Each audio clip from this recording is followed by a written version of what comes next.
Hoy día tenemos el agrado de poder conversar con Luis Huelsa Jarpa. Él es profesor de la Universidad de Chile, de la Facultad de Arquitectura. Es un hombre con una tremenda experiencia y es una persona que ha marcado a muchas generaciones de alumnos y de profesores también. Y queremos compartir con él su gran experiencia en términos de la educación y particularmente de la enseñanza de la arquitectura y de la construcción. Así es que primero me gustaría darte a ti la palabra, Lucho. Muy bienvenido, muchas gracias por aceptar esta invitación y que nos cuentes en el fondo un poco más de ti y de cuál ha sido tu experiencia dentro de la facultad. Gracias a ti por invitarme, Hernán. A ver, ¿qué decirte? Que mi experiencia en la facultad ha sido muy grata, en realidad. Me ha tocado un periodo ya muy largo de tiempo. Yo entré a la facultad el año 70, en marzo del 70, como estudiante, cuando la sede de la facultad era Cerrillo. Y fue una experiencia riquísima. Mi época de estudiante estuvo marcada por una serie de cambios en nuestra sociedad, por una serie de proyectos que, que se iniciaban y que tuvieron distintos procesos en los cuales me tocó participar. Interesante que continué en la facultad posteriormente, bueno, desde muy cabro como ayudante de distintos profesores que me formaron. Y poco a poco fui descubriendo algo que no era mi intención ni mi interés inicial. Yo, una vez titulado, instalé una oficina con dos grandes amigos con los cuales sigo manteniendo esta relación de amistad. Y poco a poco fui llegando al tema de un mayor tiempo de dedicación a lo que es la docencia, Eso te tanto en la quería... administración docente como en la docencia directa. Perfecto. Diría que el proceso de mi permanencia en la facultad fue una condición fortuita, continua, en la que fui poco a poco descubriendo lo que me gustaba hacer y que ha sido para mí fantástico. Esa es la verdad. Es que eso te quería preguntar, porque tú te caracterizas por ser un gran maestro, eres un mentor para muchos alumnos. Y no sé si hay algo que, digamos, que tú ya tenías como condición previa o que floreció por el contacto de quienes fueron en su oportunidad tus propios maestros. ¿Cómo sientes que fue ese proceso? ¿O fue un proceso de aprendizaje más bien de tipo académico? ¿Cómo se aprende a ser un tremendo educador como tú? A ver, yo te diría primero lo de maestro me queda grande, ¿eh? Yo soy profesor. He tratado de, de ser profesor, de poder traspasar a otros el poco conocimiento que uno tiene. Y más que nada, despertar en los otros el interés por aprender. Despertar en todos los que han sido mis alumnos eh, el placer por la arquitectura, por ser arquitecto. Primero pasa porque, claro, como tú bien dices, vas recogiendo la experiencia de los que te estuvieron cerca tuyo.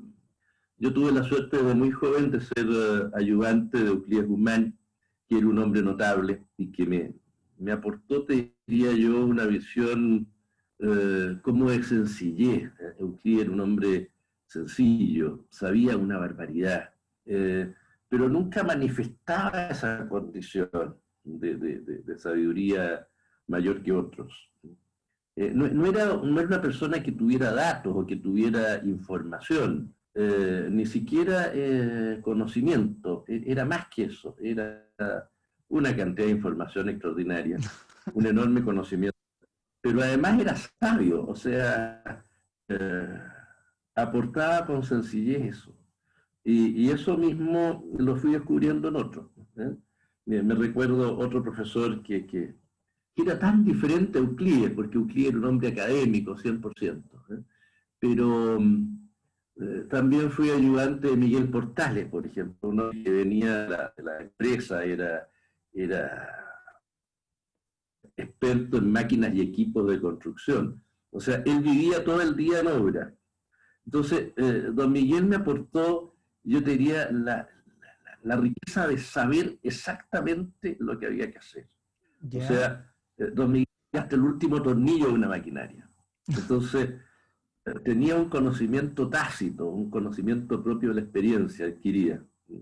Y le costaba quizás hacerlo más explícito, pasarlo a una condición diferente. Y en eso también aprendí de él eso. Me tocó gente bondadosa, siempre. Después Fernando Sepúlveda, que también fue ayudante.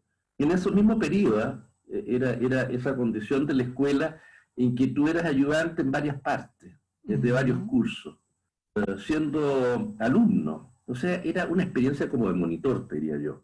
Y ¿Ya? después fue especializándose mi línea en la línea de construcción. Claro, Hernán Montesino, también fui ayudante de él en taller, me acuerdo que era una persona, una bondad infinita. Y, y así, pues, yo te diría que tú dices bien, tuve la gracia de tener una cercanía a unas personas extraordinarias y que además te dejaban tener esa cercanía con ellos. Poco a poco te ibas metiendo en la escuela como uno se va incorporando a una familia. Eh, Ibas descubriendo personas interesantes que te aportaban, te ibas acercando a ella. Y después con los años fuiste descubriendo alumnos que eran interesantes y que era deseable tenerlos cerca, crecer con ellos y que fueron tus ayudantes, que fueron en este caso mis ayudantes, y que hasta el momento y hasta ahora han sido mis amigos desde siempre, digamos. Perfecto. Eh, yo te diría que quizás en mi caso, a diferencia de lo que quizás se ve hoy día, no fue una condición planificada. No Ujú. es que yo haya... No, se fue dando fluidamente. ¿Eh? Y me fue encantando lo que hacía. Perfecto. Oye, Lucho, ¿y Y lo cuánto? disfrutaba, y lo disfruto muchísimo. Eso se te nota, eso se te nota, siempre se te ha Sí. notado, que te encanta. Oye, cuéntame una cosa, porque tú hablabas en el fondo que la labor principal de un educador es poder traspasar el aprendizaje a sus estudiantes. Pero hay una particularidad de la educación que es que al final cada estudiante es un mundo en sí mismo, es un individuo con distintos intereses, con distintas condiciones, con distintas preocupaciones. Entonces, ¿cómo se maneja desde el punto de vista de la educación esa diversidad de realidades? ¿Cómo lo haces para aproximarte a cada uno de ellos? Mira, yo creo que no te podría contestar desde una base muy certera, ¿eh? Porque yo no he estudiado pedagogía, entonces no sabría cuál es la lógica. Lo que sí es que más que traspasar conocimientos, que sí uno los entrega o trata de entregarlos, yo te diría que lo que uno, o por lo menos lo que yo busco, es de encantar con lo que uno hace. Y es relativamente fácil, la profesión de arquitecto es realmente fantástica. El hacer arquitectura es estupendo, ¿no? Tú te encuentras desde que te surge una idea hasta poder hacerla factible, gestionarla, posteriormente construirla y después verla habitada, es una experiencia extraordinaria. Entonces, traspasar ese placer de hacer arquitectura es relativamente fácil. Y te das cuenta que efectivamente hay alumnos que tienen distintos atributos, tienen distintas capacidades, pero poco a poco te vas dando cuenta que ellos, cada uno de ellos en su mundo y desde sus propias visiones, esperan un poco lo mismo, ¿eh? Esperan hacer algo con este conocimiento, entregarlo, ponerlo al servicio de otros. Y yo creo que eso es lo que al menos yo he tratado, no te diría yo de explotar, sino que en los cursos que me ha tocado trabajar, he pretendido mostrar lo importante que es ese conocimiento para que la arquitectura sea una realidad habitada, una realidad que se transforme en arquitectura cuando el ser humano la ocupa. ¿Ya? Antes un edificio, una cosa que puede ser bella, puede ser interesante, puede ser una propuesta eh, probablemente muy creativa, pero se transforma en arquitectura cuando es habitada, cuando alguien la hace propia, cuando importa poco el que la diseñó o el que la construyó, sino que el que la habita la siente suya, la Ujú. hace. Eso es un proceso en que el arquitecto también participa desde la idea, porque la idea que da origen a esa propuesta arquitectónica, tú te das cuenta que es una idea compartida. Surge de ti, pero también surge del que va a habitarla, de pronto te la encomienda porque es un encargo o porque es una necesidad que tú detectas eh, en otro ámbito, ¿no es cierto? En el Ujú. ámbito urbano, el territorio, etcétera. Perfecto. Eh, Tú- yo diría que quizás el misterio de poder hacer docencia es primero, eh, y quizás lo más importante, que te encante hacerlo. A mí me encanta el trabajo de me encanta estar con alumnos que de pronto te ponen incluso en conflicto con sus opiniones, con sus ideas, con Ujú. sus posiciones. La enorme diversidad que encontramos en la Universidad de Chile, que es una riqueza enorme. Pero lo primero es eso, que a ti te guste mucho lo que haces. Si estás de pronto obligado a hacer docencia, mejor no hacerla. Eh, hay personas que tienen, yo soy muy malazo para hacer investigación, pero en cuanto a permanecer haciéndola, Ujú. escribiendo mucho. El docente, por lógica y por obligación, tiene que investigar, tiene que actualizarse, tiene que estar al tanto, tiene que estar permanentemente observando y mirando. Pero mi objetivo de todo eso es poder compartirlo con otros, escuchar a otros, y eso que te guste hace todo el secreto.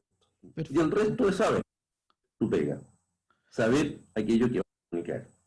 Oye, ya en Juntando esas ese... dos, tú descubres el método.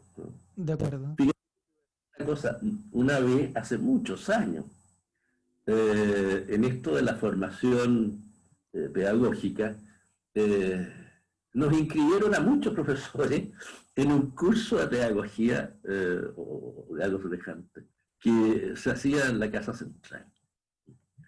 Y nos pasaron una serie de metodologías y de cosas. Una señora extraordinaria, que no me acuerdo su nombre, pero que hizo un curso estupendo, en que nos pasaban taxonomías y cosas. Pero al término de esto, después de unas acciones de grupo y de conversaciones y unas tareas que nos hacían hacer, ella dijo, mira, yo les puedo enseñar todo esto, pero lo que no les puedo enseñar es el amor por hacer docencia. Eso lo tienen que tener ustedes. Ujú. Y todo esto no sirve de nada si eso otro no está. Y yo creo que es cierto. Nosotros habíamos estado un largo tiempo haciendo este curso y descubrimos que lo más importante estaba en uno mismo, no estaba en lo que no está. Excelente. Oye, porque algo que yo me acuerdo siendo estudiante tuyo en la universidad, eso que es una particularidad que yo reconocía en tus cursos, que era que no quedaban limitados al ámbito del aula, sino que eran cursos que te movían, que te sacaban hacia la realidad, al exterior.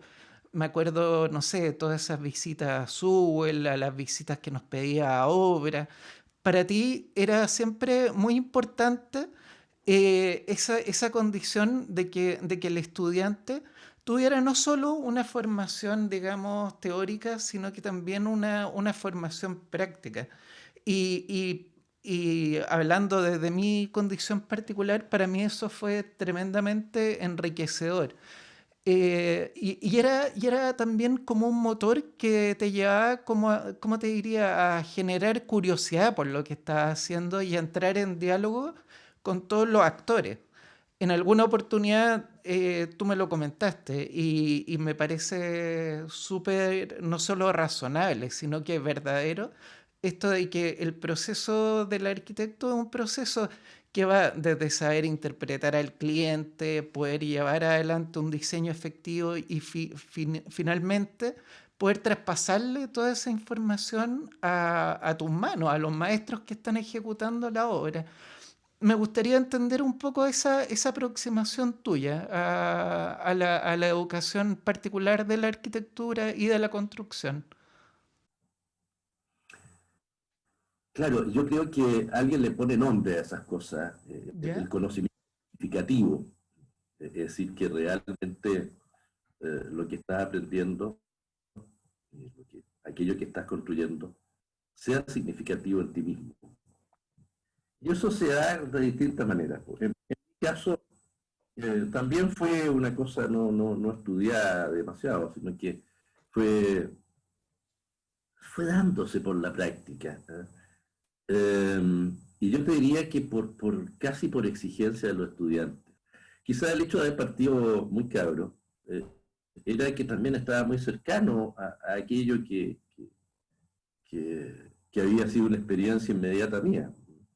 Entonces, claro, cuando tú te enseñan en construcción algunas cosas y las pones en práctica en terreno, ese conocimiento no se te olvida más.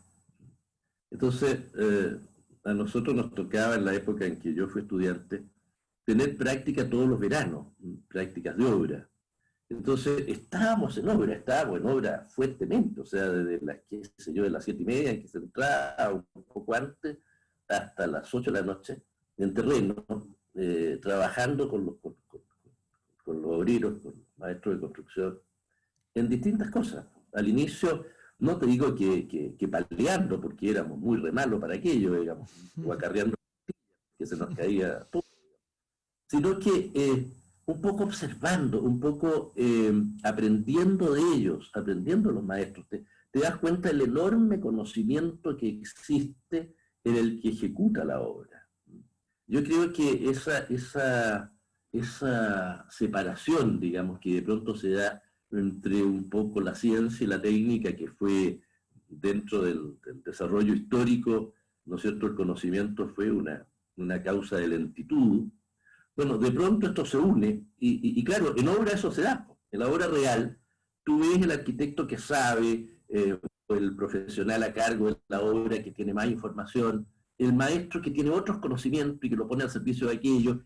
Cuando hay un profesional hábil a cargo de la obra, el asunto marcha, resulta, funciona, las cosas se hacen bien, los propios obreros están contentos. Cuando de pronto hay una persona que sabe menos, que no tiene ese conocimiento y que incluso no está muy dispuesto a aprenderlo, porque siente tenerlo, chupaya, la obra funciona pésimo. Todo se hace 3 veces, todo no resulta. Y eso lo vas viendo tú sin tener la responsabilidad de ser el profesional a cargo y sin tener la acción directa del maestro, cuando estás en obra como alumno en práctica. Entonces, eso a mí me dijo, oye, esto es cierto, pues, esto hay que hacerlo. Entonces, cada vez que he podido, en los ramos que he podido participar, he buscado que eso en alguna instancia se dé. Primero, que lo que hagas sirva, que el alumno se sienta que lo que está haciendo es útil para él y para otros. Eso en taller es relativamente fácil, porque en taller hay un producto al final de un periodo. Si ese producto se pone al servicio de otra gente, el alumno se entusiasma. No solamente el alumno, nos entusiasmamos nosotros, es decir, los que somos docentes, nos sentimos encantados cuando al término de un periodo tú puedes decir, oye, esto lo ponemos al servicio de otro. Qué fantástico. Y que ese otro te dé su opinión y te diga, mira, esto está bien, esto está más o menos, esto sí. Y tú empiezas a entender. Entonces, claro, en última instancia te das cuenta que la relación estudiante-profesor es una relación, de alguna manera, es una especie de compromiso ético. Es decir, tú no puedes enseñar aquello que el alumno no está dispuesto a aprender. No siente necesario aprender. ¿Qué sacas con enseñar algo así? Entonces, claro, en construcción eso se da, ¿eh? Y se da con la experiencia práctica, con el poder poner en contacto cosas. Y mira, la gracia es que eso hoy día en la facultad, al menos yo noto, que se está haciendo brutalmente más efectivo. Quizás por la incorporación de profesores más jóvenes, que ven esto como una condición absoluta, porque les ha tocado, porque como te digo, mientras más cercano lo tienes ¿Ya? a tu experiencia inmediata, más rápido lo haces. Perfecto. Y eso es bueno. Ahora, eso requiere probablemente mayor dedicación, requiere compromiso y requiere lo que en algún minuto hablábamos, requiere voluntad, requiere la voluntad de hacer las cosas. Cuando tú te propones algo, claro, de repente están todos los recursos, ¿eh? Están los materiales, están todas las cosas, la mano de obra, las herramientas, las maquinarias, pero si no está la voluntad para hacer las cosas no se hacen. Entonces, a mí me ha tocado en suerte, Hernán, casi nunca trabajar solo. ¿Ya? He trabajado muy acompañado. Muy. En ese sentido, y perdona que te interrumpa, Lucho, pero eso es lo otro que te quería preguntar, que para ti yo siento que siempre ha sido muy enriquecedor el trabajo colaborativo, ¿no es cierto? En el fondo, porque tú lo ves como un proceso continuo de aprendizaje y de colaboración al final, ¿o no? Sí, sí, mira, hablábamos en algún minuto de que yo creo que eso se da, ¿eh? Y también, no sé si es una condición eh, planeada, ¿no? En mi caso no lo ha sido, eh, sintiéndote cómodo trabajando con otros, ¿no? De pronto me recuerdo esta experiencia de taller central, ¿eh? Que en algún minuto se hacían en la escuela, o se hicieron, de decir, oye, vamos a trabajar todos los profesores en un taller, y entonces construcción, estructura, historia, urbanismo, van a trabajar asociados a un taller, y los profesores van a ir al taller a enseñar esas cosas. Oye, han habido unas cosas desastrosas que no resultaban para nada. ¿Ya? Que lo que hace que eso funcione, instancia la amistad, el deseo de trabajar con el otro, porque te interesa, porque es una persona de la cual puedes aprender mucho. Entonces, eh, cuando eso se da fácil, cuando se da porque esa relación existe, es fantástico.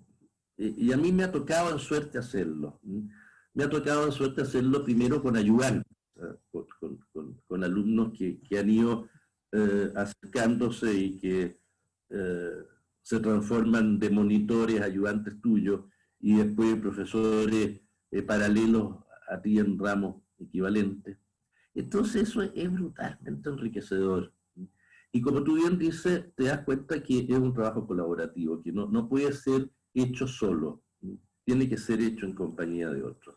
Y eso parece ser eso parece ser también la esencia de lo que hacemos. O sea, de la arquitectura y de la construcción Absolutamente. es como tú no puedes construir un edificio solo. Entonces es como parte, digamos, casi como genética de nuestro hacer también, ¿o no?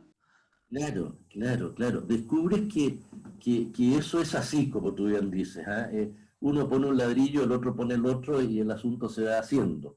Pero en realidad, cuando te vas haciendo más viejo, descubres que eso es, además, favorable por todos lados. En este último semestre que me ha tocado hacer, y que fue un semestre especial, que fue hecho en esta condición de encierro y tener que hacer las clases a distancia, uno podría suponer que es muy difícil. Y yo creo que sí, que ha sido difícil. Ha sido difícil fundamentalmente para los estudiantes, pienso, porque yo al menos tengo un lugar donde puedo trabajar que es cómodo, con un computador a mi disposición, con silencio, con tranquilidad.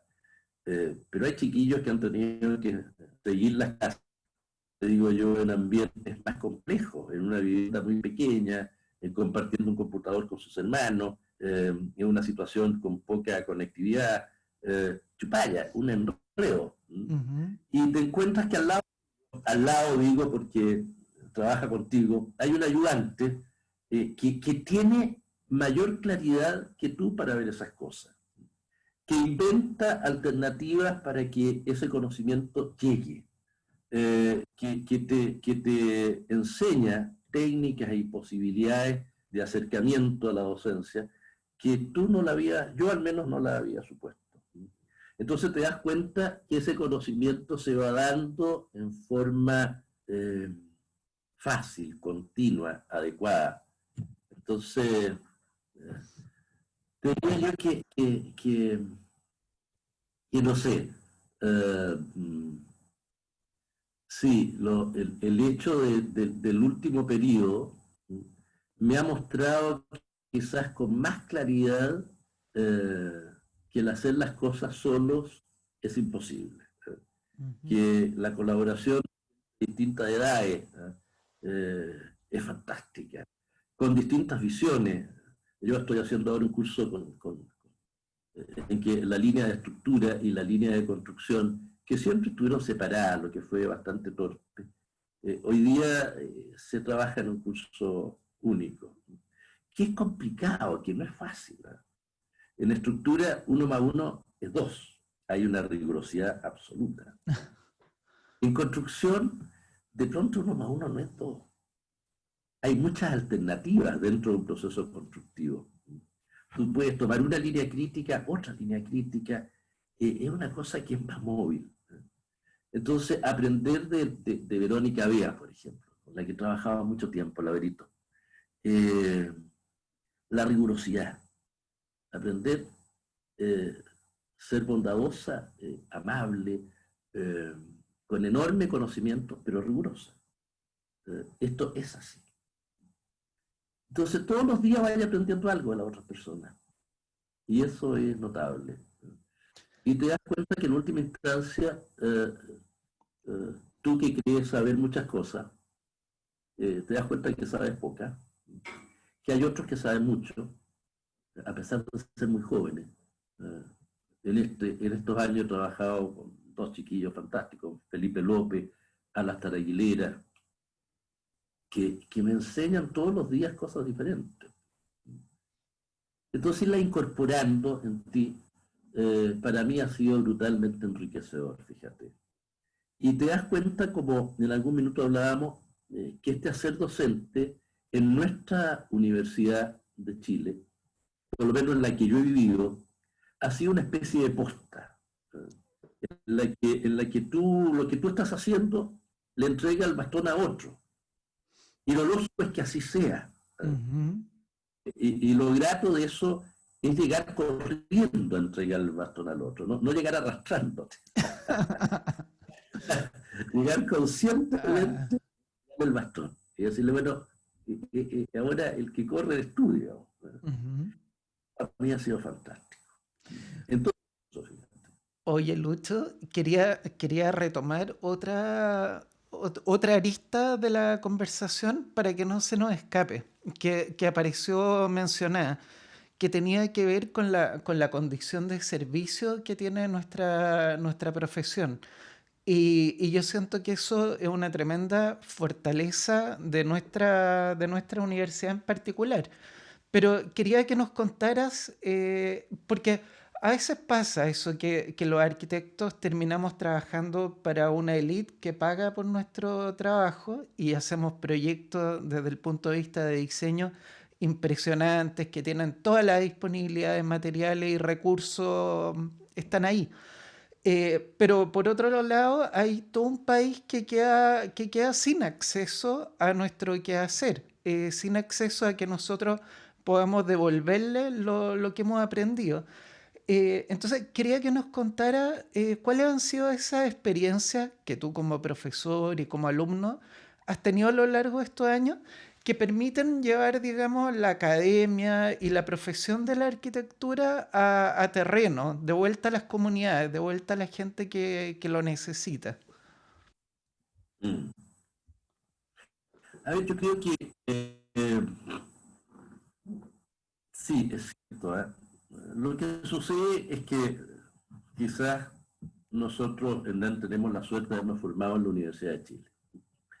La Universidad de Chile se define como una universidad pública, nacional y estatal. Esa condición nos marca, más aún debiera marcarnos siempre. Y nuevamente, en el caso mío, ha sido una suerte fantástica. Eh, eh, claro, en todo, fíjate, en cada una de las cosas que me ha tocado participar, no lo he inventado yo, sino que ha sido otro que me ha pasado un poco el bastón de este interés. Eh, por ejemplo, nosotros comenzamos te voy a poner algunos de los ejemplos que me han tocado, pero comenzamos haciendo un taller, me recuerdo, hace muchos años, con un profesor extraordinario, que era Marcelo Echeverri. Marcelo fue puesto en un taller que era de práctica profesional. La situación del país en ese momento, no había lugares donde nuestros chiquillos hicieran práctica, porque la gran mayoría de las oficinas de arquitectura estaban cerradas, había una crisis económica vaya, digamos. Estaba el PEM, el POG, estaban todos estos sistemas para que la gente pudiera tener trabajo. Y justamente en esa época, mi cuñado Jorge Roja estaba con la idea de hacer un hospital para niños quemados, lo que hoy día es el Guaniquén. Entonces, claro, se cruzan esas dos condiciones. Mira qué cosa loca, ¿no? Una facultad que necesitaba formar una especie de oficina profesional en la universidad con temas reales. Y un médico que necesitaba hacer un hospital para atender niños quemados, que si no se hacía, se morían. Así de simple. Llegaban a un lugar y no habían camas suficientes y el niño tenía que volver a su casa y tú sabías que iba a venir una infección y iba a morir. Entonces, frente a eso, se cruzaron esas dos condiciones y hicimos un taller que duró 3 años, hasta poder construir con los alumnos la primera unidad del Hospital del Niño Quemado que hoy día existe en Pudahuel. Oye, partiendo de todo, de una idea genérica, ¿cómo sería un hospital para niños quemados? En que hablamos con los médicos y hubo una generación de cabros trabajando en eso. Hicimos ese anteproyecto, con ese anteproyecto lo presentamos a los alcaldes para ver si alguien nos donaba terreno, plata, íbamos a las empresas con Jorge Roja, que era una máquina, es una máquina moviéndose en todo eso, gestionando. Bueno, y nos conseguimos un terreno en Pudahuel. Pero ese terreno, si no construíamos algo, nos iban a quitar el terreno, porque así era la condición de la donación. No podíamos construir un hospital porque era una cosa gigante. Entonces, con otra generación de alumnos, tuvimos que hacer un proyecto chiquitito de 100 metros cuadrados. Se hizo ese proyecto, y mira, ¿para qué te digo nada? Llegamos a la conclusión que no teníamos plata para construirlo con una empresa constructora, porque la empresa constructora nos decía, oye, cuando estaba ya a nivel de ubicando los muros, nos decía, se acabó la plata que ustedes tienen, no podemos. Y lo hicimos con los cabros, y vimos que los cabros eran capaces, no solamente de hacer un anteproyecto enorme, no solamente de hacer un proyecto pequeñito, con todos los detalles, sino que además de construirlo. y que se encantaron construyéndolo. Y que de ahí son parte del Coaniquem, se sienten ellos parte de esto. Y el Coaniquem, de alguna manera, se siente parte de la universidad. Entonces, eso es brutal. Aprender haciendo, entregarse a quien que lo necesita. Entonces, claro, después surge otra actividad semejante, ya no con Marcelo Echeverri, sino que de repente, ¿qué te digo yo? Chiloé. Chiloé, tú ves un lugar extraordinario, un archipiélago, aún en esa época, te estoy hablando, no hace tantos años, incluso hoy día, bastante abandonado. Se siente muy abandonado. Se siente como al margen de muchas políticas. O con decisiones que se toman centralmente. Entonces tú dices, oye, pucha, si la Universidad de Chile, no por haber dejado de tener sedes regionales, deja de ser nacional. Los problemas de Chile son los problemas de nuestra universidad.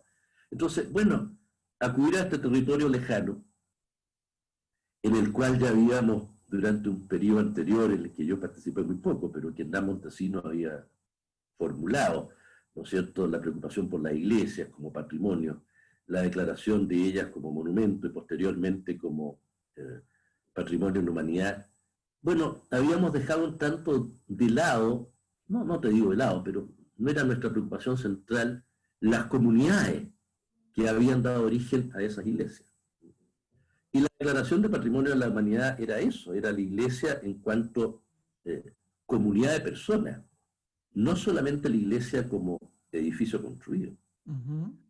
Entonces, pucha, a partir del interés de un grupo de alumnos, se formó el taller Chiloé, que dura hasta hoy día, yendo a las comunidades a ver cuáles son los problemas que esas comunidades tienen, cuáles son los requerimientos, las necesidades, hacia dónde quieren ir, sin que nosotros digamos hay que ir para allá, sino que haciéndonos parte de esa pregunta, y tratando de decir, oye, ¿qué podemos aportar? Entonces te das cuenta que hay muchas personas, muchos grupos que requieren que la Universidad de Chile se constituya en ellos. O sea, que de pronto cada uno de nosotros somos Universidad de Chile. La gracia es que los alumnos, haciendo aquello, se sienten Universidad de Chile. La gran fortaleza de la universidad, yo te diría, son los estudiantes. Entonces, ¿por qué? Porque son los que están. Cada uno de esos estudiantes que estuvo ahí sigue siendo él, Universidad de Chile, por lo que hizo, porque se sintió útil, porque se sintió haciendo algo que otra universidad, no es que no lo haga, yo no digo que otras universidades no lo hagan, la diferencia es que la Universidad de Chile tiene la obligación de hacerlo. O sea, no puede hacerse la lesa, no puede decir, oye, no, es que esto es lo mío. Lo de la Universidad de Chile es eso.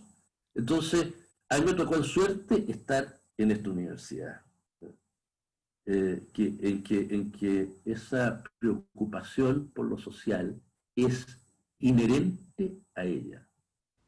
No es una decisión. Perfecto. Oye, me gustaría que nos cuentes, a ver, es que todas estas experiencias que tú nos estás mencionando son todas y cada una un mundo y son súper interesantes. Me gustaría que nos comentes también de este proyecto quizás más nuevo, más contingente, que tuvo que ver con la idea de desarrollar estos triage para el Hospital Clínico de la Universidad de Chile. ¿Cómo fue esa experiencia? Sobre todo pensando que estábamos todos aislados, que estábamos incomunicados, sin posibilidades de muchas veces de ir a terreno. ¿Cómo surgió eso? Qué bueno que lo preguntes, Hernán, porque en realidad eso te marca nuevamente el tema de lo que estábamos hablando. Porque yo creo que esta acción que se hizo en el hospital, en el JJ Aguirre, en el Hospital Clínico de la Universidad, es porque nuevamente un alumno, recién titulado, o sea, le digo alumno porque se tituló el día viernes 13 de marzo, o sea, El lunes siguiente se cerró Chile, se hubo la cosa más horrible, la universidad cerró las puertas, y Alastair Aguilera, ayudante nuestro, muy cercano, porque ayudante de taller, ayudante de construcción, amigo, todo. Claro, frente a esta condición de estar en pandemia, nosotros siempre de alguna manera en los cursos donde Alastair ha sido ayudante, hemos hecho cosas que han sido útiles. En taller con Francis Feminger, con el que también trabajo, como te digo, siempre estos trabajos colaborativos, nunca solo. Claro, habíamos hecho un taller fantástico para prestar servicio a la gente del norte, en Diego Almagro, para las comunidades Coya, y habíamos visto un mundo entretenido, en que era útil, en que nuevamente los cabros se entendieron. Y Alastair era nuestro ayudante.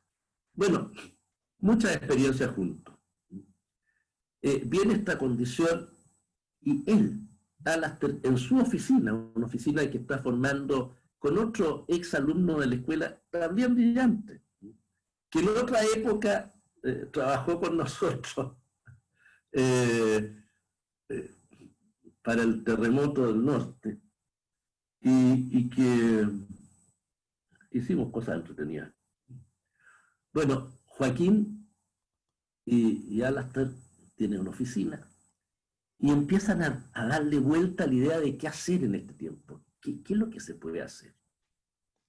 Y esta condición, este sello de Universidad de Chile no se lo pueden sacar de arriba.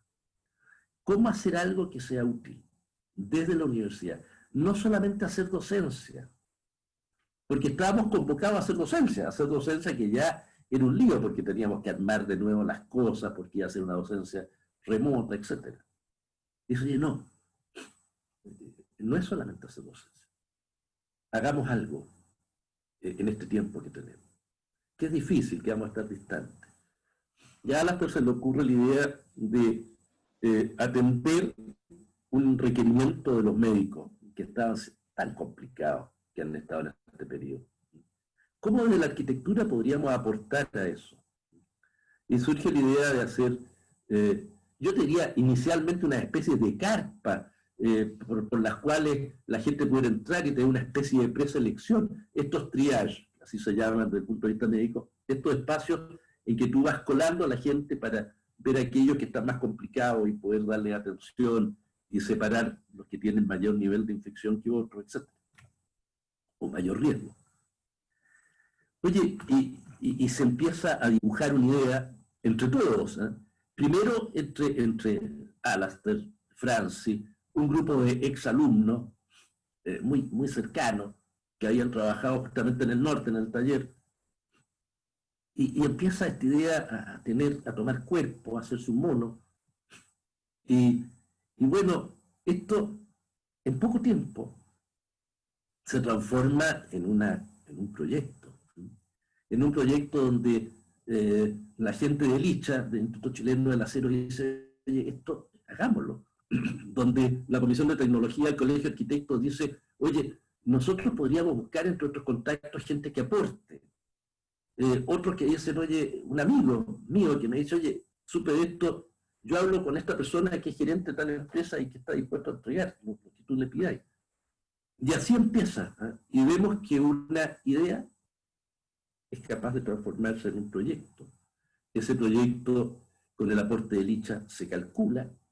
Hay empresas asociadas al Instituto Chileno del Acero que dicen, yo estoy dispuesto a entregar los materiales básicos para toda la construcción, los muros, las cubiertas, etc. Otra empresa, ¿no es cierto?, que nos dice, oye, yo doy todos los paneles de piso, o sea, las placas para hacer los paneles de piso, y empieza. Y un grupo de alumnos que viendo esto que está pasando dice, oye, ¿por qué no lo hacemos nosotros? Y se arma un taller de práctica que no existía. No existía.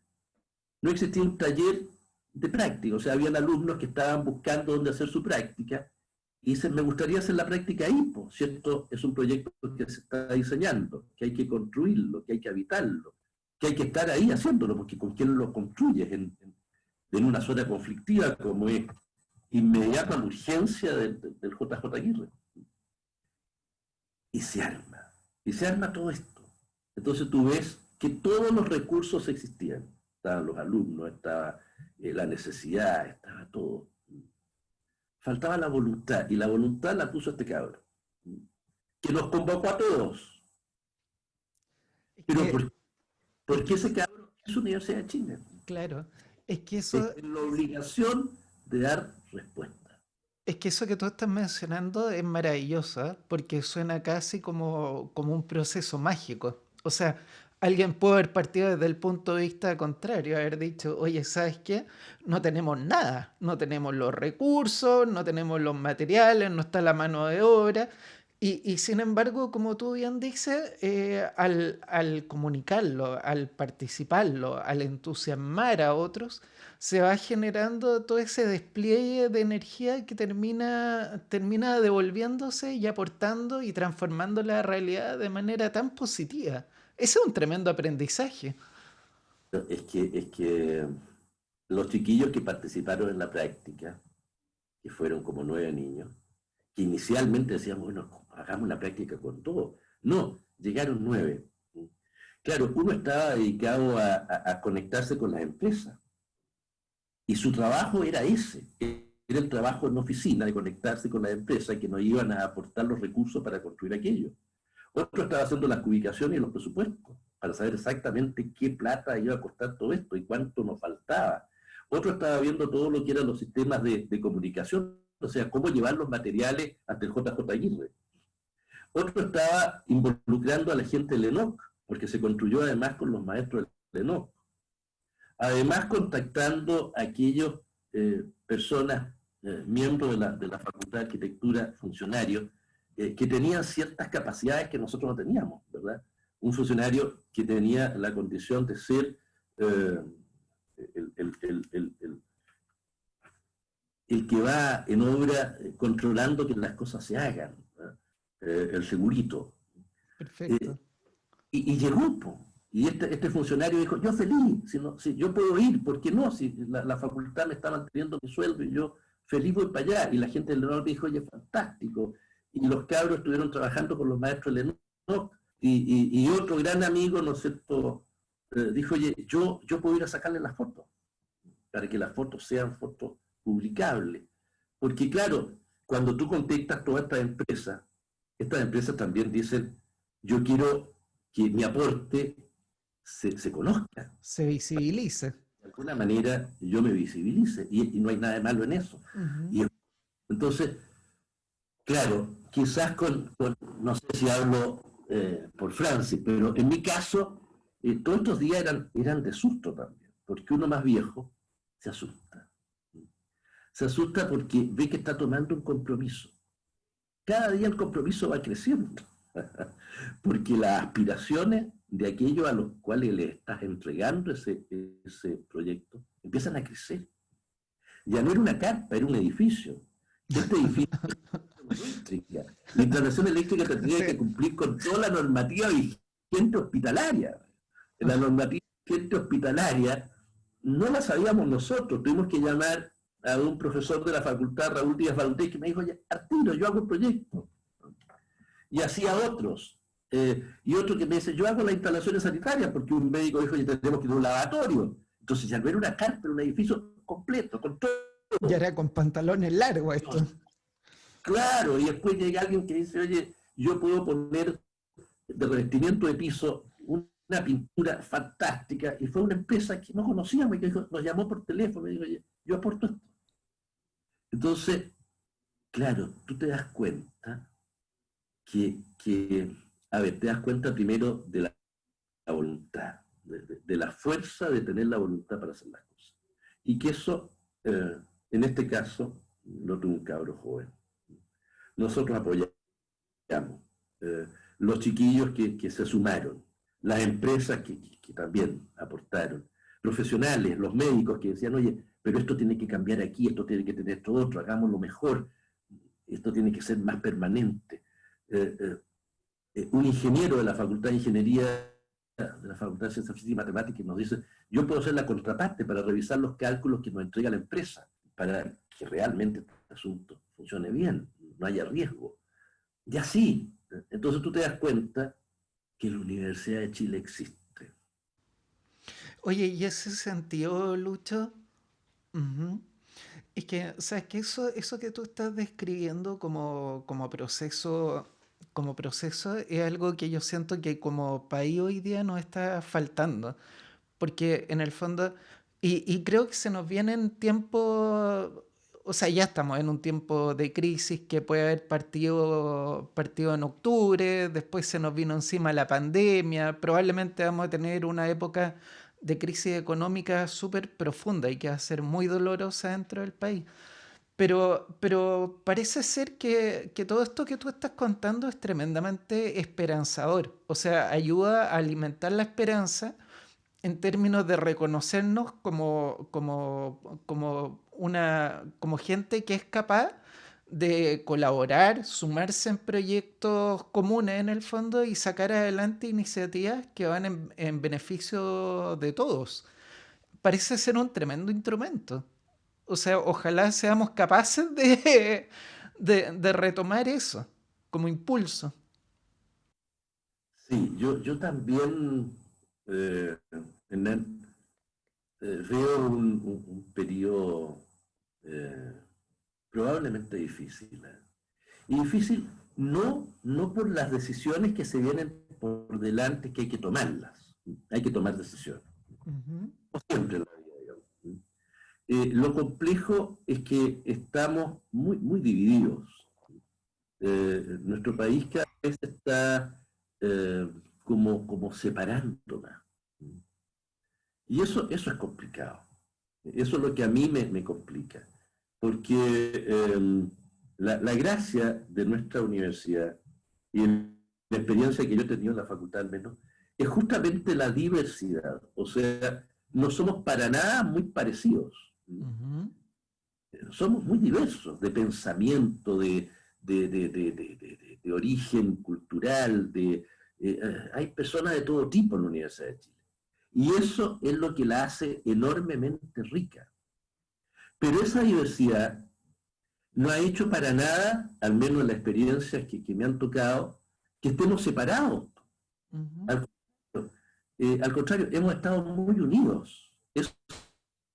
Esa misma diversidad ha permitido que las cosas se hagan en conjunto y que ese conjunto, por la diversidad de aportes, sea fantástico.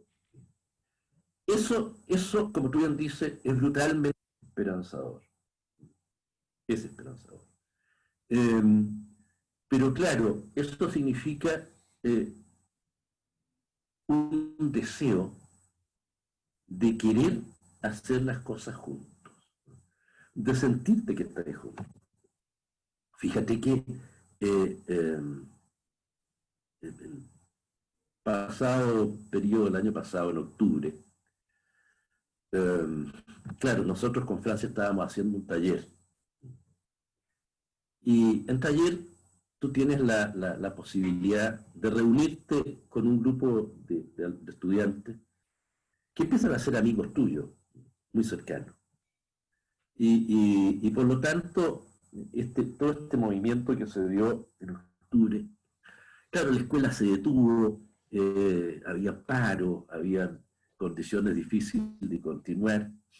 Sin embargo, en taller seguíamos juntándonos, pero ya no a hacer taller, a conversar. Y sabiendo esto que de pronto puede parecer como frases de un discurso, ¿eh? Que la universidad es diversa, que la Universidad de Chile tiene este fundamento social, todo eso puede ser palabra. Ujú. Tú cuando te juntas con tus estudiantes en una sala y pones como tema de conversación lo que está sucediendo en un país, ves la enorme diversidad. Ves lo que le está pasando tan distinto a uno con respecto al otro, que está al lado. Es el terrible sufrimiento de alguien, porque lo está pasando pésimo, versus otro que está en una situación muy cómoda y que han estado siempre juntos, uno al lado de otro. Y ves que son amigos, que a pesar de esa enorme diversidad, son familia, se respetan. se quieren.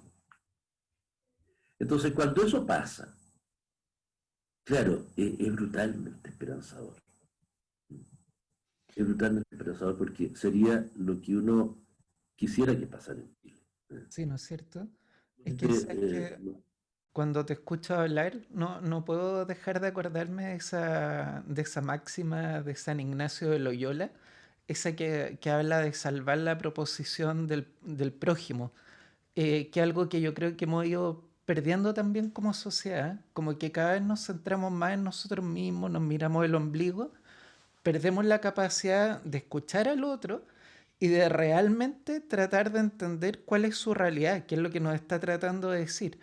En lo que tú estás contando se ve exactamente todo lo contrario. O sea, el hecho de compartir, de involucrarse, de participar juntos, te permite abrirte al mundo, transformarte como en una especie de esponja y tomar más conciencia de la realidad, no aislarte, no transformarte en un ente que anda ahí flotando en el ciberespacio. ¿Mm?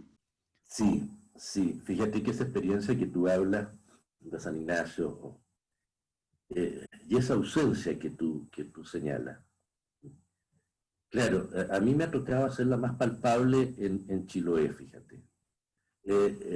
Quizás por una condición tan especial de este, de este territorio, ¿eh? Por lo lejano, por lo aislado en un momento. Hoy día ya no tan aislado. Claro, cuando llegamos con los chiquillos a Chiloé, en un bus, 30 personas, 34 personas en realidad, siempre somos 34 porque somos los que cabemos en el bus, con un chofer que ya es amigo nuestro porque nos ha acompañado muchísimo y que hace muy grato el viaje. Eh, claro, tú vas recorriendo este territorio y vas viendo en ellos, porque los conozco, porque ya al final son también amigos, es decir, estar 2 años trabajando en Villa Chacao y ver al presidente de la Junta de Vecinos, Andrés, que es un gallo salvaje, maravilloso. Y ves que hay una comunidad de personas con mucha diversidad, con pensamientos políticos brutalmente distintos. Chiloé, políticamente, de pie a pa, digamos, hay de Es todo. un crisol.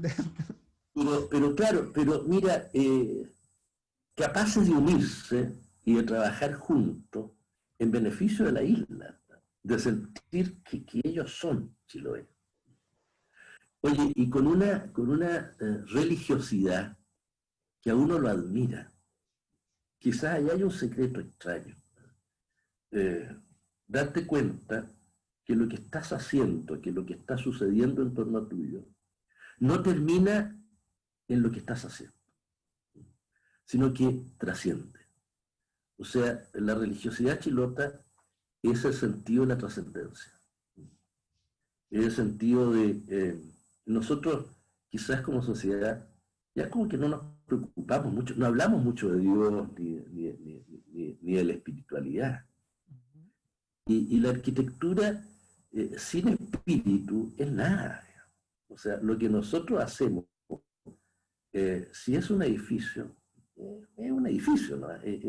Edificatoria, pero tiene que tener espíritu, tiene que tener algo que comunique tanto lo que tú hiciste como lo que el otro ayuda a tener porque lo habita, vive en eso. Sueña ahí, sus chiquillos van a crecer. Entonces, esa trascendencia propia de la arquitectura. Hay como un sentido de Dios detrás de esto. ¿Ya? Y se da no porque te lo prediquen, ni porque, no, es así nomás. ¿Ah? Tú ves que eso es algo que está en el aire, ¿ah? Que no es difícil hablarlo, que surge en una conversación en la noche, estando después de un día de trabajo. Bueno, ¿por qué esta gente es distinta? ¿Por qué son capaces de tener esta cultura de la solidaridad? Ujú. Chiloé se destaca fundamentalmente por la cultura de la minga. Y la cultura minga es la cultura de la solidaridad, trabajar juntos para hacer las cosas.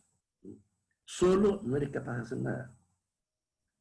Y eso que haces no es solamente para ti y para el grupo, es porque trasciende, porque va a ser para los que vienen detrás tuyo, y porque va a ser continuidad de los que estuvieron antes que ti.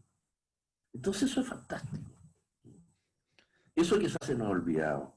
En nuestra cosa inmediata, como que vemos lo inmediato. Y eso que tú... per- perdona, te interrumpí, no escuchas lo último. No, que en la arquitectura también pasa un poco. Ver la arquitectura solamente desde lo formal de pronto, Sí, sí. desde la expresión, solamente quizás por el sentido de lo visual, de lo estético, y no verlo desde el sentido ontológico. Claro, es que eso es algo que me gustaría que lo ahondemos, porque lo conversábamos el otro día, que la arquitectura cada vez más parece ser como algo tremendamente visual, algo a lo que le quieres tomar una muy buena fotografía, algo que va a transformar en un objeto casi como museográfico. Y yo creo que estamos tremendamente equivocados si lo vemos desde ese punto de vista. Tú me contabas la experiencia maravillosa no me acuerdo exactamente dónde era, pero tú contabas el término de los talleres justamente de Chiloé, la experiencia esa que tuvieron esperando a Mariano Puga que finalmente no llegó.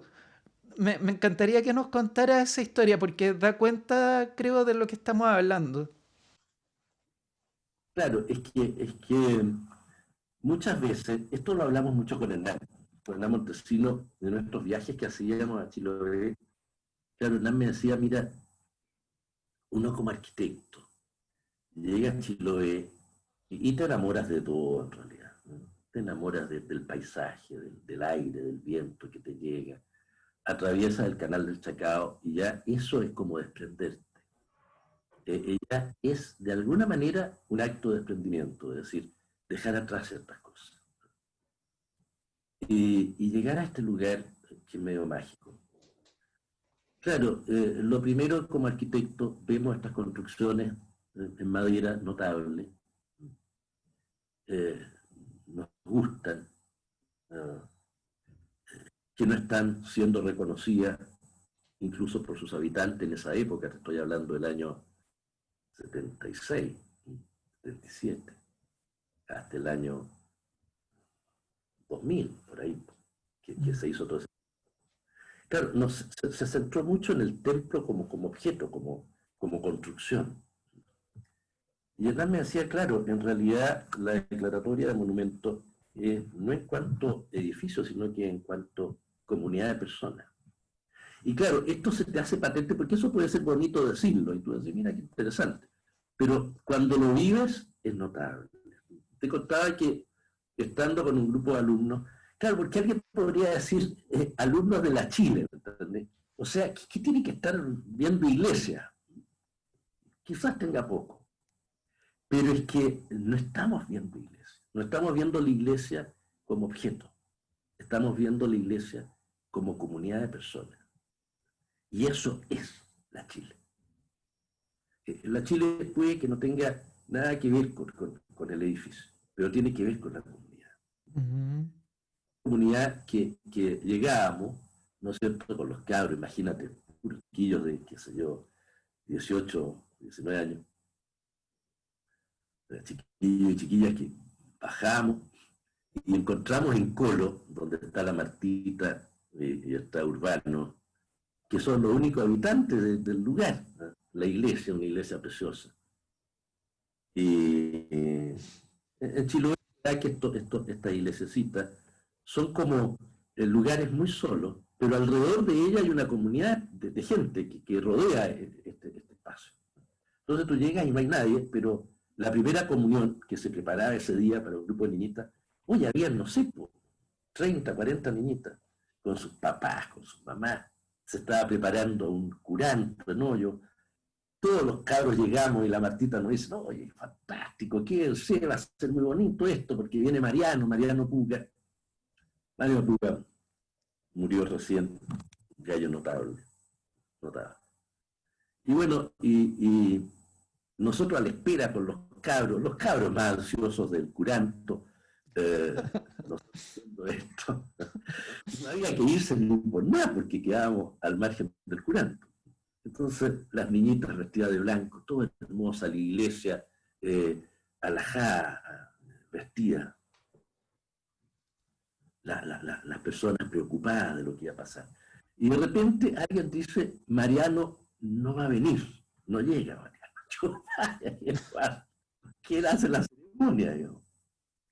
Entonces Urbano estaba de representante de la comunidad y dice, bueno, tengo que yo hacer la liturgia que corresponde. Entonces entramos a la iglesia de Colo, que es pequeñita, las niñitas sentadas en unos asientos mirándose, todos los papás detrás, y nosotros detrás de los papás, todo el grupo de 30 cabros, medio diciendo, bueno, ¿qué es lo que es esto? Digo? Y se levanta Urbano, un hombre que es un campesino y además es un carpintero. Urbano es carpintero, como todos los chilotes. Toma el Evangelio, toma la Biblia, lee el Evangelio, todo en silencio. Y esto, todos nosotros que estábamos un poco en zona de chunga, y estábamos como riendo un poco, empezamos a quedar en silencio, en silencio. Termina Urbano de leer el Evangelio y lo explica. Y lo explica en sus palabras. ¿Qué es lo que eso significaba? Y tú ves que hace un significado directo para la comunidad. O sea, no es un evangelio genérico, es para los que ahí están, para su mujer, para sus amigos, para los niños. Oye, yo empiezo a ver que los cabros empiezan a lagrimear a algunos, que ya la cosa se pone seria, seria. Oye, al final salimos toda la iglesia después de esto. Y ya el curanto importaba, pero no tanto. Era Pero, esta condición, esta condición de sentirse uno en el otro. y es cuando te calza el paisaje, con la comunidad, con el edificio. Claro, Claro, quizás. entonces tú ves que el edificio tiene razón de ser.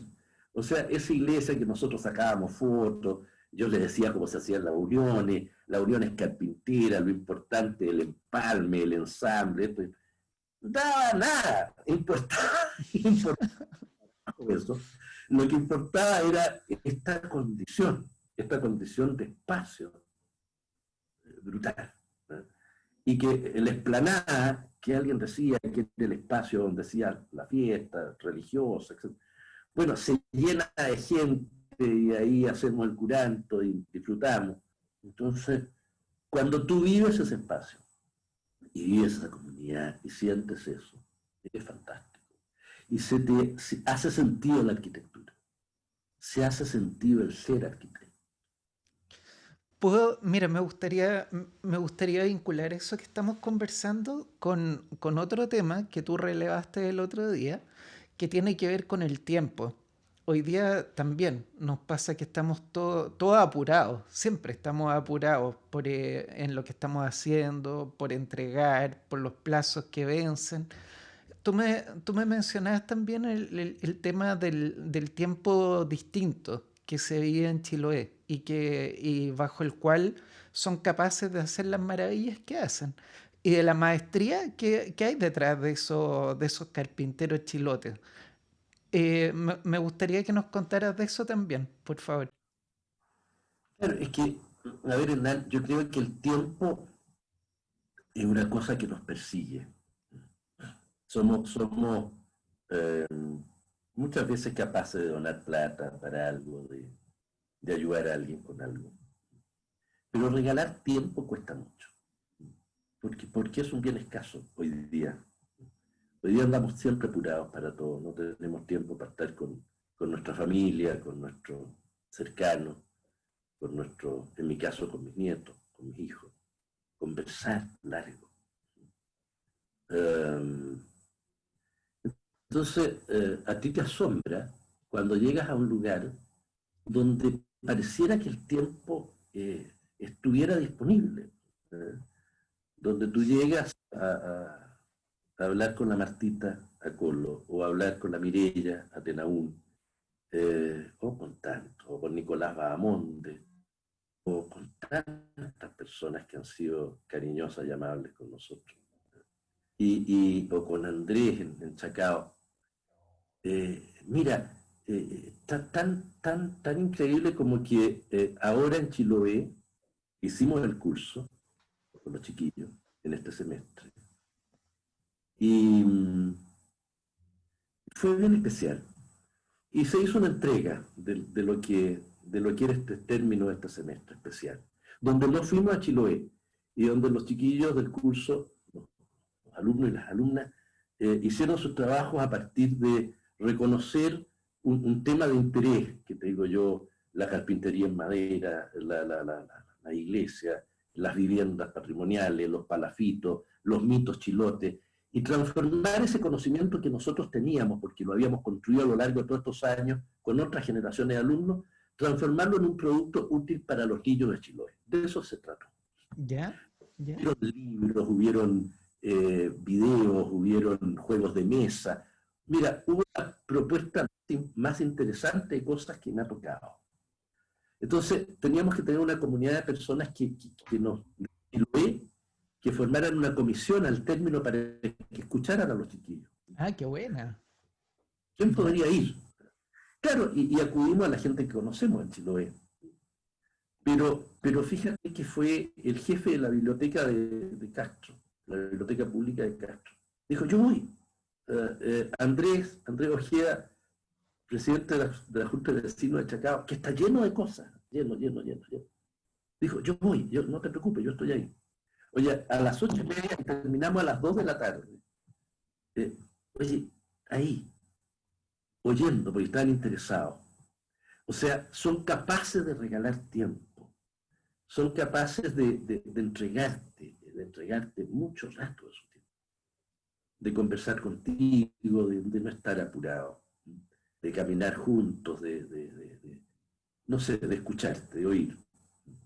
Y eso cuesta mucho hoy día, por lo menos la experiencia mía en eso es compleja. En la propia universidad, que es el lugar para escuchar, para escuchar. En la universidad de pronto tampoco hay mucho tiempo. Entonces, claro, cuando tú te das cuenta que un maestro de Rivera en Chiloé, capaz de hacer bote, es un maestro y es reconocido como maestro porque lleva 20 años trabajando en aquello. Entonces, parte como aprendiz, sabe cuál es la madera que hay que usar en cuál parte, dónde ir a buscar la quilla, cuándo se corta el árbol para que sea adecuado el momento del corte con respecto al uso que se le va a dar.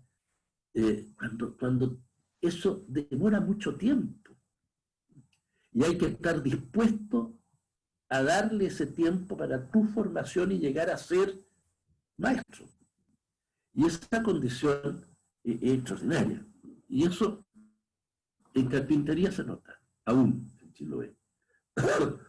En otro oficio es difícil, porque los mismos chiquillos, claro, me decía alguien en Chiloé, claro, mis hijos ya no están dispuestos a esto, porque es más fácil irte a una empresa donde vas a ganar rápidamente una cantidad de plata, que quizás en 15 años vas a empezar a ganarla cuando sea el oficio al que hay que regalarle tiempo para formarte.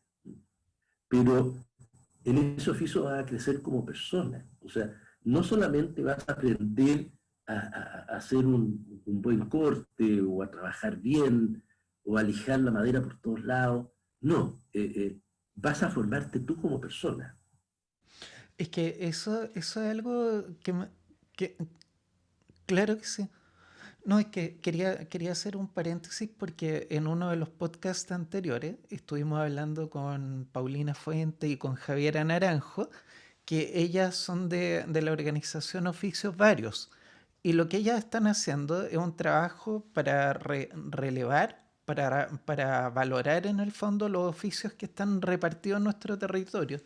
Y una de las cosas más maravillosas que hablábamos con ella era justamente eso, como de la persona que está haciendo justamente lo que tiene que hacer y que es capaz de entregarle su vida y su tiempo al oficio, en definitiva.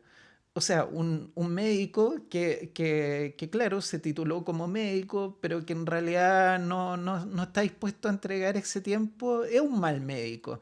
En cambio, un buen carpintero, alguien que se apasiona con esto de doblar las maderas, de escogerlas, de cepillarlas, es alguien que le encuentra propósito a su vida. Y al final parece que eso se tratara, que independiente que sean carreras profesionales o oficios, el tema es como lograr ese empalme de sentido de las cosas, entre lo que tú eres, cuál es tu personalidad, tu carácter, tu interés, y lo que desarrolla y entrega al resto durante tu vida.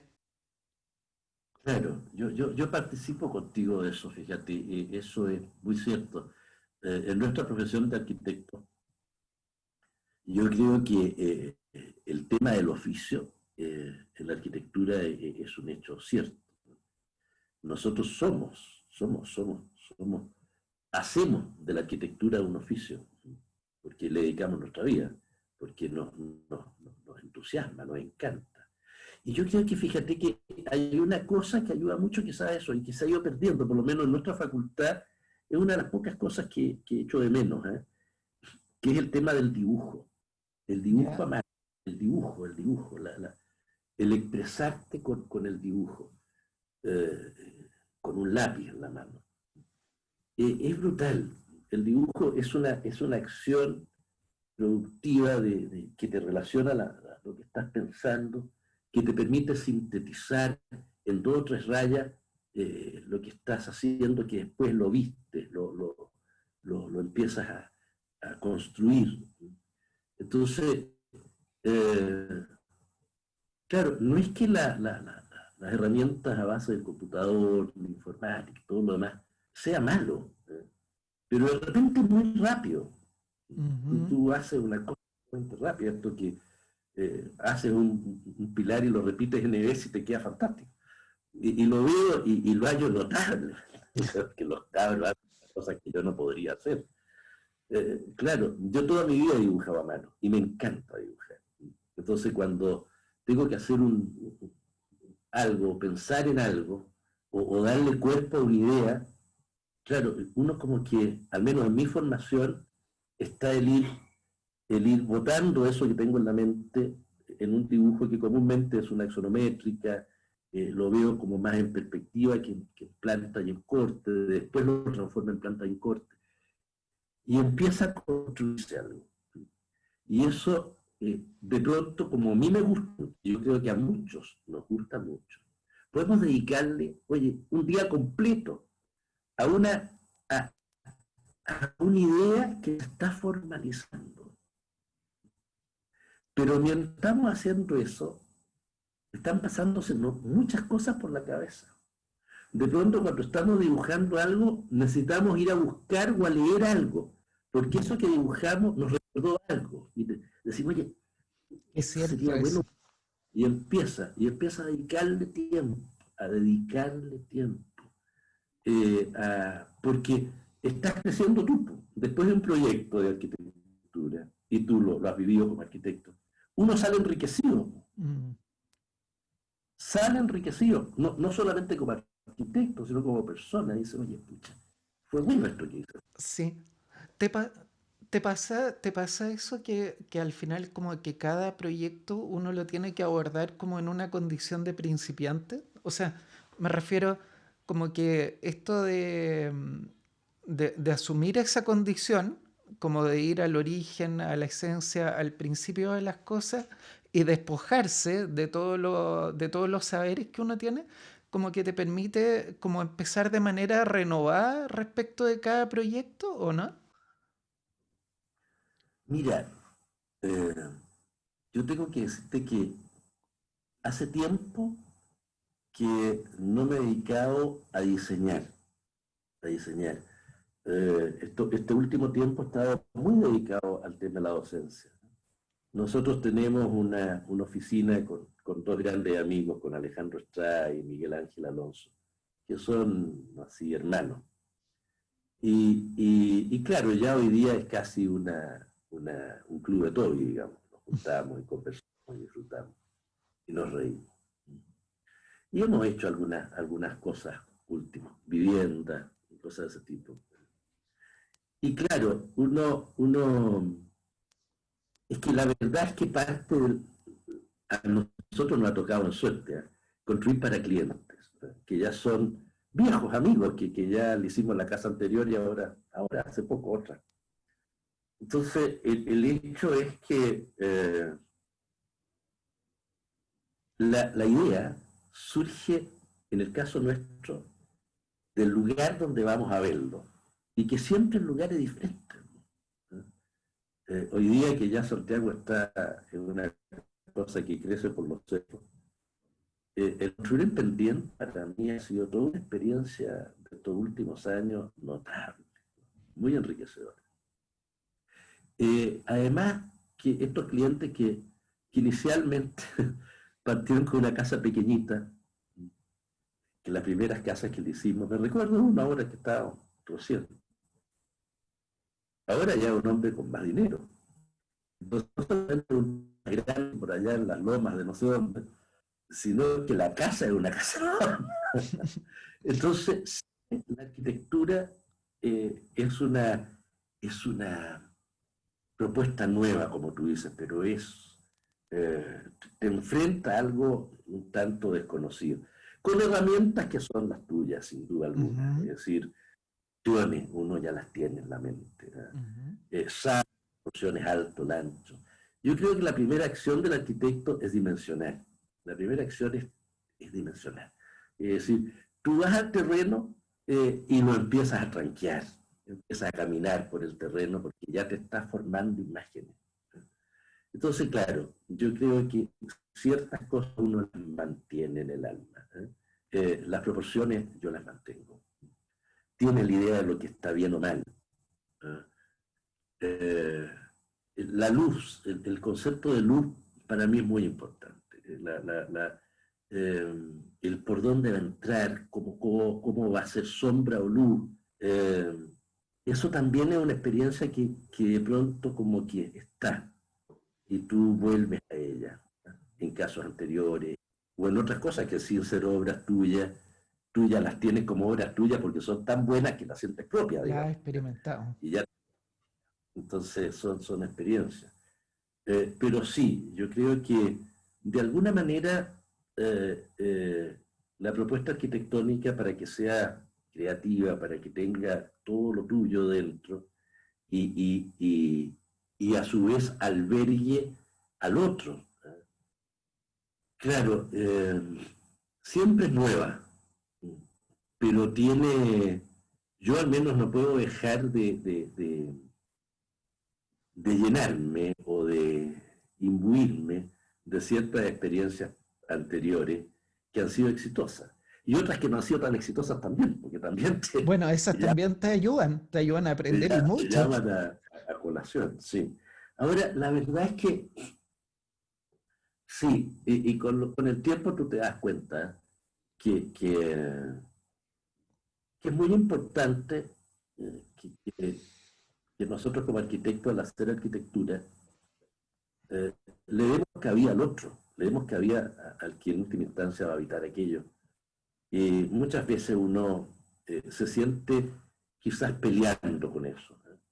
Y ya con el tiempo, y quizás conociendo a estos viejos clientes, te das cuenta que no es así, que no es pelea, que no hay una pelea, sino que hay una cosa de moldar, de ir sumando los ingredientes.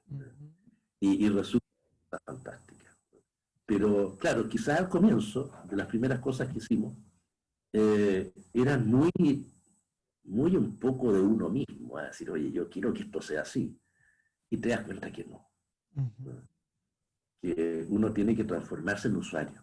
siendo arquitecto tiene que transformarse en usuario. Y reconocer que el otro es el que la va a habitar, la va a vivir, la va a transformar en una cosa fantástica, con su hijo, con su mujer, con sus amigos, con él. Y la va a transformar. Y eso es. Y, y de pronto con el tiempo se va a olvidar que necesitas tú nomás. Eso es bueno. Perfecto. Oye, quería recobrar para que no se nos pase un concepto que tú me transmitías el otro día que me pareció del mayor interés, que era este concepto de la constructibilidad. No, ¿era ese exactamente el término? Constructividad. Constructividad. Constructividad, Sí. así es. A ver, me gustaría que tú lo expliques. ¿Cómo nace ese concepto y cómo lo aplicas? La verdad es que ese concepto no es mío. Eh, Como te he dicho, en esto de trabajar siempre con otros, durante mucho tiempo tuve un magnífico ayudante que ahora es profesor de la escuela y que nos enriquece muchísimo a todos, que es Mauricio Loyola. Y Mauricio había hecho unos seminarios, hizo su práctica y su seminario conmigo en realidad, con unos nombres bien divertidos. Uno se llamaba Los Condoros del Maestro y el otro se llamaba Los Condoros del Jefe. Y vimos en esto que había, cuando uno construye una obra, hay muchas cosas que quedan mal hechas, porque el maestro la ejecutó mal. Y la ejecutó mal por desconocimiento, por falta de habilidad en algo, porque tú contrataste a una persona que no era la adecuada, porque era más barata, porque le pagaste menos, por mil razones. Incluso Mauricio descubrió por ahí, claro, que habían los errores del día lunes, porque el maestro llegaba y los errores del día viernes, porque el maestro lo único que quería era irse, porque ya está cansadísimo. Entonces, descubrió muchas cosas entretenidas. Y cuando después se metió en su seminario con los condoros del jefe, descubrió que había muchos errores de obra que eran por mal diseño y que eran la gran mayoría. Mal diseño, así de simple. Eran diseños difíciles de ser ejecutados. Que alguien había diseñado algo que era imposible, que era, tú decías, oye, pero esto para que quede bien, tienes que traer a Leonardo da Vinci y así y recrearlo, digamos. Y no puede ser. Entonces, dijo, ¿qué es lo que es esto? Y ahí, estudioso como es Mauricio, Mauricio es un amante de estudiar, de realmente a través del estudio crecer. Y lo ha hecho. Hizo su magíster y ahora su doctorado. Y bueno, en ese momento se preocupó de estudiar esto y dijo, oye, hay un término que se llama la constructividad. Y la constructividad es un atributo del diseño y específicamente del diseño arquitectónico. Atributo del diseño que permite que aquello que tú diseñas tenga mayor o menor facilidad para ser construido. Entonces, claro, el diseño, si está bien pensado, puede ser mejor construido, más fácilmente construido, más rápidamente construido, más eficientemente construido. Y hay, por lo tanto, grados de constructividad. Yo puedo medir la constructividad de un proyecto. Y puedo decir, mira, este proyecto, como no está diseñado bien, en vez de construirse en 6 meses, se va a construir en 8. Y va a quedar con tales déficits. Y esto, como no se pensó bien, va a haber que estucarlo. No va a quedar con el hormigón a la vista.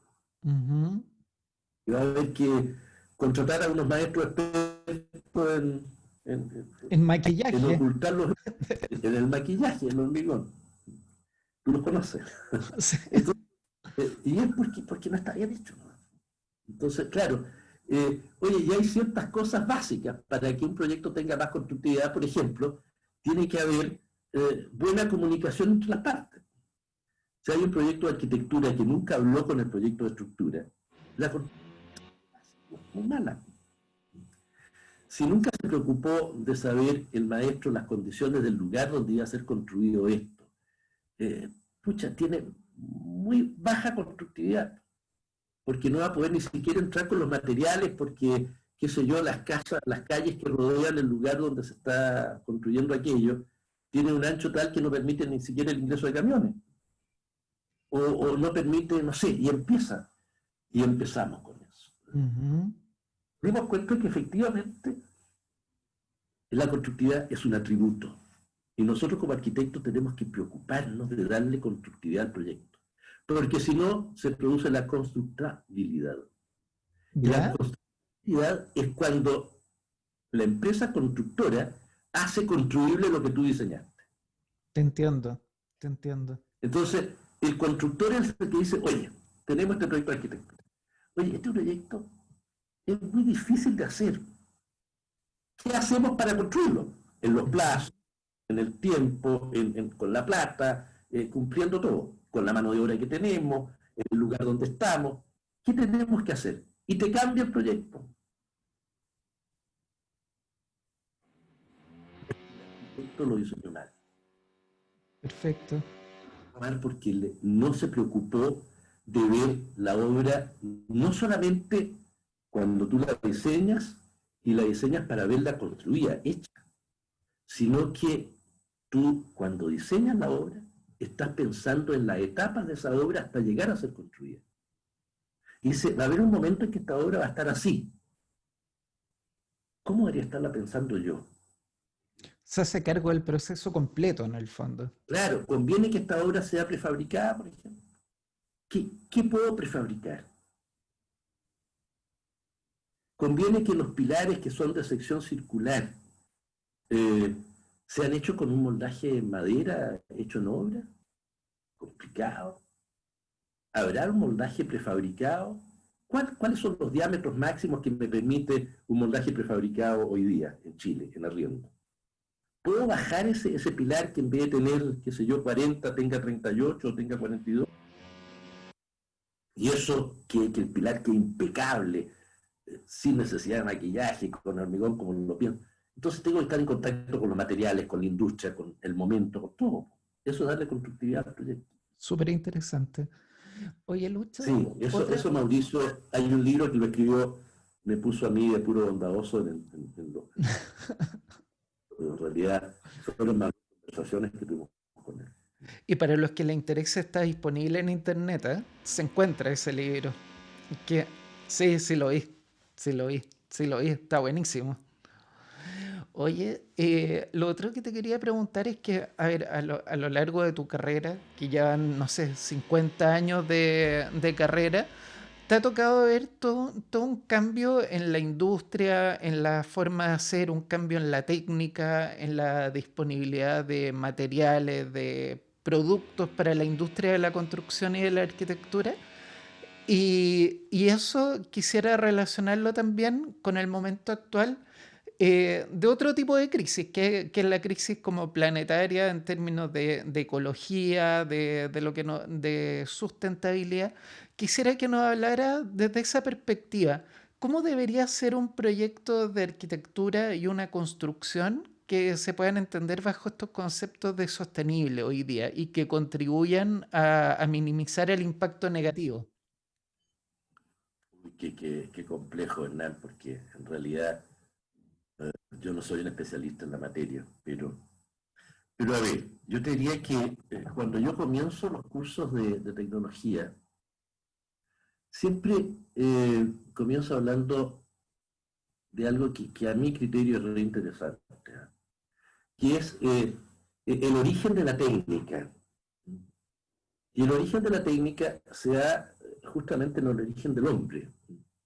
El hombre es un ser vivo que reemplaza la condición inmediata por la reflexión.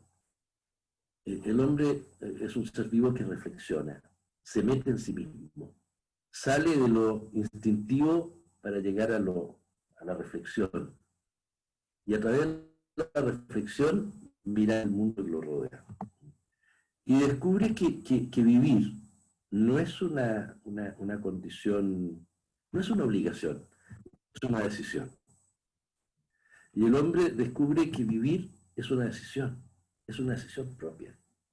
y que el hombre en un momento determinado decide vivir bien, decide vivir y decide vivir bien, bajo un proyecto de vida que cada ser humano y que cada sociedad se da. Y la técnica, desde ese punto de vista, hay una definición maravillosa que es acción productiva con razón verdadera. Hay una razón verdadera que provoca la acción técnica. Y la razón verdadera que provoca la acción técnica está en ese plan de vida que el hombre o la sociedad se da. La técnica es la modificación del medio, en última instancia, para satisfacer las necesidades. El hombre, el ser humano, siempre está modificando el medio para satisfacer sus necesidades en la búsqueda de vivir bien, en la búsqueda de dar respuesta a su plan de vida. Entonces, el arquitecto, y eso es lo importante, trabaja ahí, trabaja en ser intérprete del plan de vida de ese hombre o de esa comunidad, de ese ser humano o de esa comunidad. Y efectivamente esa es nuestra pega. ¿Cuál es el plan de vida que tiene la comunidad? ¿Cuál es el plan de vida que el ser humano se ha dado hoy sobre la Tierra? Te decía en algún minuto que alguien definía la arquitectura como el hacer arquitectura es formular una hipótesis para el ser del hombre sobre la Tierra.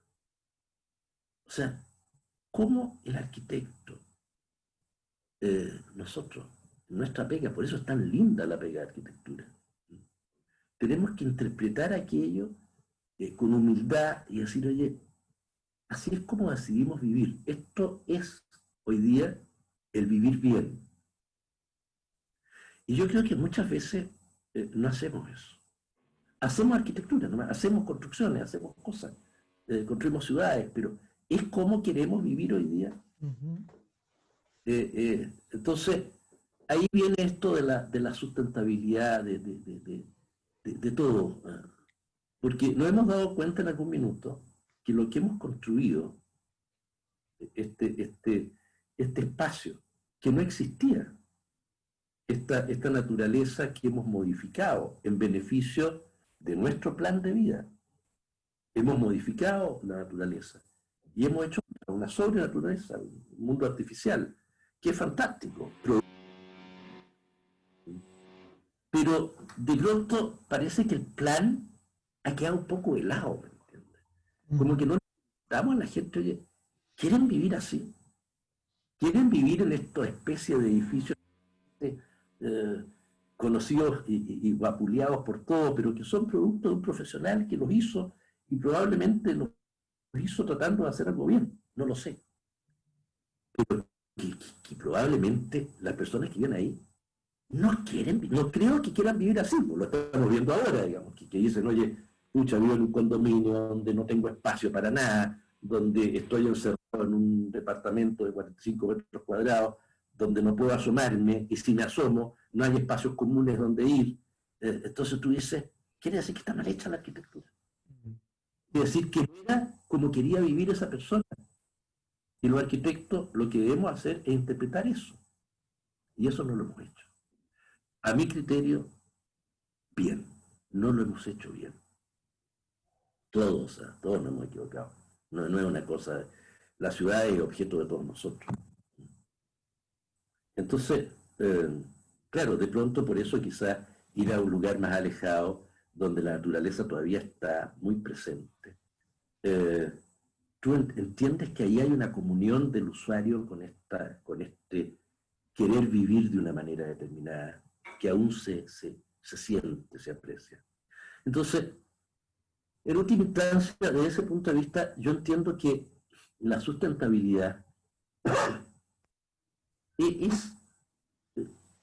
es hacer bien la arquitectura, es hacer bien un edificio sustentable, una propuesta sustentable. Es una propuesta que tiene que ser apropiada a lo que te pidieron y apropiable por quien la va a habitar. Y sin causar problemas ni externalidades. Entonces, claro, el concepto de economía circular, todo esto que hoy día está es porque nos estamos dando cuenta que no lo hemos hecho bien nomás. Pero yo creo que la arquitectura se ha alejado un poco de sus principios básicos, fundacionales. Nosotros, no es así la arquitectura en teoría, nosotros como arquitectos no lo hemos hecho. Y quizás tampoco en las escuelas de arquitectura lo hemos enseñado tan yo diría, decididamente, ¿eh? Integradamente. No es hacer un curso de sustentabilidad o un curso de ética o un curso de no sé qué cosa. Los profesores tenemos que tener una condición ética. No es que haya un profesor que enseñe ética, todos, con nuestra forma de ser, con nuestra forma de hacer, con nuestra forma de estar, estamos enseñando algo. No solamente con lo que uno puede decir en una clase. Estamos de una manera, somos de una manera, hacemos las cosas de una manera. Entonces, con la sustentabilidad me pasa un poco lo mismo, ¿me entiendes? Unas chiquillas, te comentaba en algún minuto, hicieron un seminario conmigo sobre aquello. Hace muchos años, digo, mucho tiempo, dos chiquillas maravillosas, muy estudiosas. Y llegaron a la conclusión que la buena arquitectura era sustentable. Una arquitectura que hacía relación con el clima, con el lugar, con la habitabilidad interior, con el uso de los recursos existentes en la zona, en el área, sin tener necesidad de transportes gigantes. Claro, ahora hay instrumentos hoy día que nos permiten medir y evaluar eso. Entonces podemos medir por huella de carbono, por mil cosas. Pero no nos quedemos en el instrumento. Yo creo que ahí puede haber un error, es decir, entender o saber tanto de instrumentos que al final se te confunde todo y no así las cosas.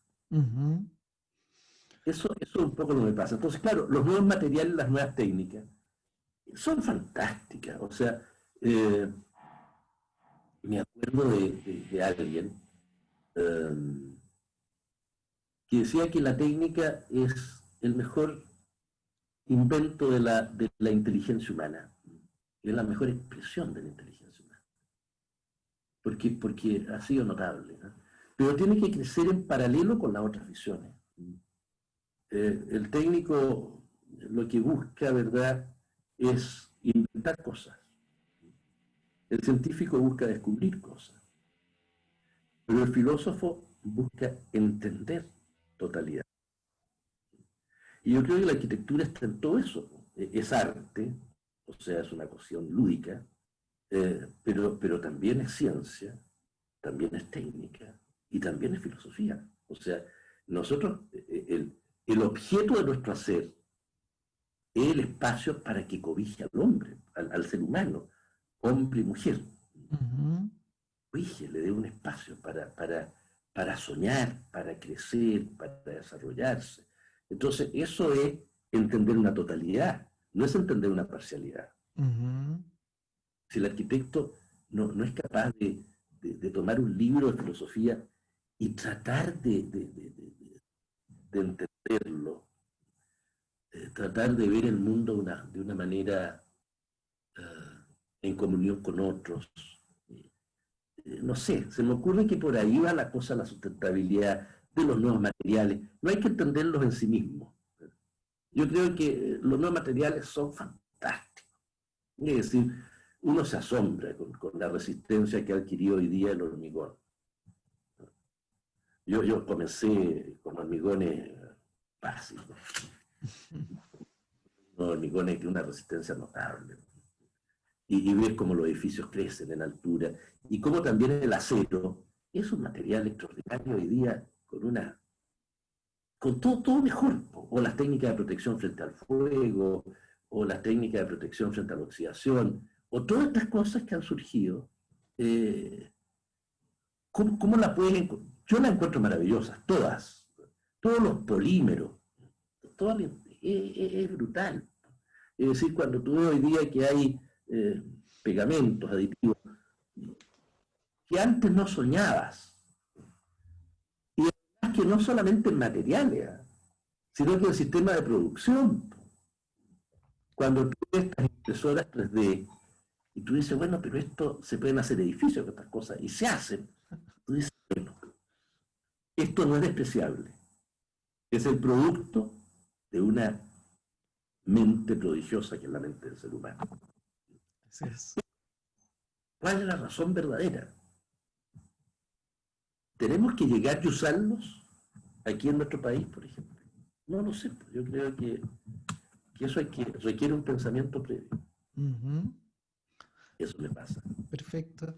Oye, Lucho, como para ir terminando esta conversación, quería preguntarte, y acá este es un espacio que te lo quiero abrir completamente a ti. ¿Cómo, cómo es el Chile que estás soñando para adelante? ¿Cómo te gustaría que se desarrollara nuestro país en los años que van a venir por delante? Y que, como tú decías bien hace un rato atrás, va a requerir muchas tomas de decisiones. ¿Cómo es ese país que tú estás soñando hoy día? A ver,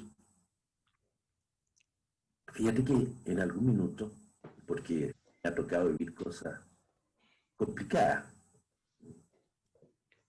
en algún momento conversando con algunos amigos decíamos, fíjate que la facultad, la escuela de arquitectura, es como, es como un Chile chico,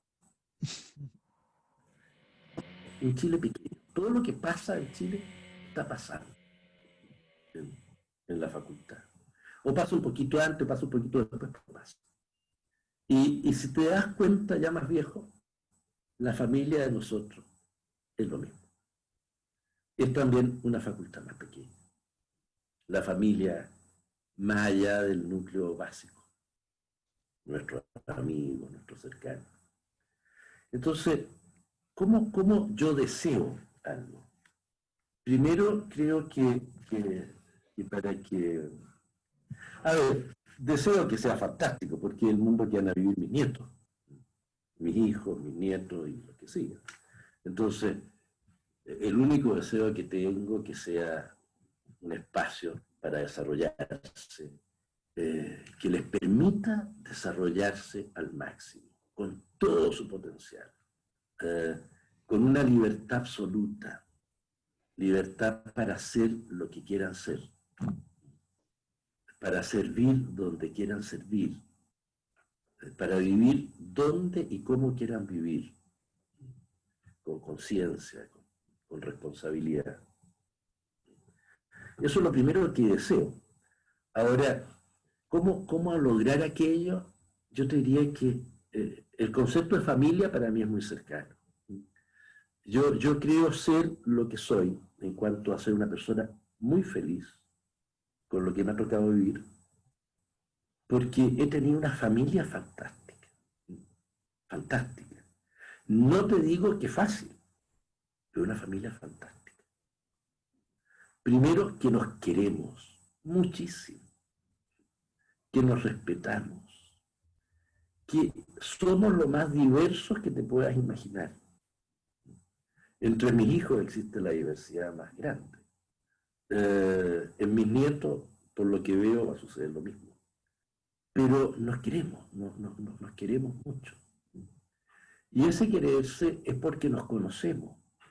Nos hemos dado un tiempo para conocernos cómo somos, qué queremos, qué nos gusta, cómo hacer más feliz al otro. Porque al conocerlo sabemos lo que le gusta y podemos, por lo tanto, eh, hacerle algo que demuestre nuestro cariño. En la facultad pasa lo mismo. En la facultad es una familia más grande, en la que nos queremos mucho. Por lo menos eso me ha pasado a mí, ¿me entiendes? Eh, porque los conozco, porque he crecido con ellos, porque, claro, hace tiempo poquito murió el gato, que era un personaje muy querido para mí y para todos, porque era un hombre de una enorme bondad, eh, sencillo, y que tú sentías en él el que él te quería, el que él en el saludo, en, en el siempre estar dispuesto. Entonces, la facultad es una familia, porque no es solo el gato. ¿Sí? Si antes que el gato estaba Rubén Parra, el papá de los mellizos, de Sergio y de Rubén, o todos los maestros de mantención, Miguelito, el Guaso, tanto, que han pasado, o todos los profesores, o el sinnúmero de alumnos que yo me encuentro en la calle, me saludan con cariño, y yo cuando sé de ellos, es fantástico. Y esta familia que se empieza a crecer en forma salvaje, y que yo veo ahora los que son alumnos, que fueron alumnos de intercambio, y me conecto con chiquillos que están en Francia, en España, en Portugal, y tú ves con el cariño que te cuentan cómo están, que ya están titulados, que su título fue en tal tema y que ahora están haciendo un doctorado en tal parte. Entonces tú te alegras. ¿Por qué? ¿Por qué te alegras? Porque son parte tuya. Entonces, ¿cuál es mi deseo? Esto, que haya que seamos capaces de generar entre todos un espacio donde podamos crecer en libertad, en felicidad, en servicio, en ayudarnos y sentirnos todos uno, pues eso es lo importante. Y eso es lo que me asusta, no me asusta, pero me complica. Yo creo que hoy día estamos un poquito más divididos, y bastante más, no un poquito, bastante. Y esas divisiones, en vez de achicarse, se agrandan. ¿Cuándo podrían achicarse? Podrían decir, oye, ¿qué diablo pensamos en común? Claro, si de repente en mi casa a la hora de almuerzo, claro, de pronto hay algunos puntos que tú sabes que van a provocar cierta discusión. Y hay espacio para discutir y hay espacio para no discutir. Almorzamos, no es un espacio de discusión, es un espacio de estar contento, de disfrutar, de comer. Y en la noche o en la tarde, más tranquilo, abrimos el espacio para discutir. Porque hay que hacerlo. Y porque pensamos que eso nos va a enriquecer. No es fácil, no te creas que quieres llegar y decir, mira, qué fantástica la familia. No, terminamos peleados. Otras veces ya sabí que hasta aquí llegué y me voy. Sí, está bien, es la fórmula. Y va a seguir pasando. Y esa es una experiencia compartida por todos. Claro, pero nos vamos conociendo, ¿me entiendes? Nos vamos conociendo, eso es lo bueno. Cuando tú conoces a alguien, lo quieres. Tiempo de conocerlo, de saber por qué piensa así, tratar de entenderlo, tratar de hacer un esfuerzo por entender al otro. Entonces, yo con mi socio, que soy, pero mira, con Alejandro Estrada, mira, en muchas cosas pensamos idénticos, en otras pensamos diferente. Pero yo sé por qué él piensa así, y él sabe por qué pienso yo así, y nos respetamos y nos queremos igual. O con Leopoldo Menichetti, o con Miguel Ángel Alonso, que somos, mira, totalmente distintos, en muchas cosas, pero en muchas otras cosas parecidos. O pensamos en algunas cosas parecidas. Y estamos en permanente discusión, pero en permanente cercanía. Eso yo Eso que creo tú que dices es muy importante. Sí. Oye, Lucho, no sabes cómo te agradezco este espacio, esta conversación. La idea de poder generar esto es justamente lo que tú decías al final, es generar espacios de diálogo para poder escucharnos, para entendernos, para entregar la experiencia, poder traspasar la experiencia que todos tenemos a otros. Y espero que mucha gente aprecie esta conversación tanto como yo la he apreciado. De verdad que me llega mucho y te agradezco todo tu tiempo. Hernán, te agradezco a ti, y te agradezco no solo a ti, te agradezco el hecho de que tú me hayas llamado para conversar. De pronto, te digo muy franco, me incomoda, porque digo, qué voy a hablarle? ¿Qué me irá a preguntar en qué me irá a decir? Pero ha sido muy grato conversar. Y yo te diría, a través tuyo, le agradezco a todos los que me han hecho tan fácil esta permanencia en la escuela, en la facultad, porque para mí ha sido una vida fantástica. No sabes los gastos. Es decir, hace unos días mi mujer es arquitecto, está trabajando también aquí en la casa. Ella es revisora independiente de proyectos, tú la conoces. Sí. Y tocó el timbre a alguien a dejar unos planos que la Kenny tenía que timbrar. Y yo abro la puerta, pues la Kenny estaba ocupada, y veo que hay un caballero que estaba con su mascarilla y me dice, estos son planos para María Eugenia. Ah, le dice, mira, perdón, ella está arriba, yo soy Luis Bolsa. No, profe, si lo conozco. Y el exalumno de hace, quién sé yo, 100 años. No tanto, porque el viejo chico no es tan viejo. Qué cosa más grata, porque nos abrazamos a pesar de la pandemia. Porque era inevitable, no lo veía hacía muchísimos años. Lo quiero muchísimo. Y claro,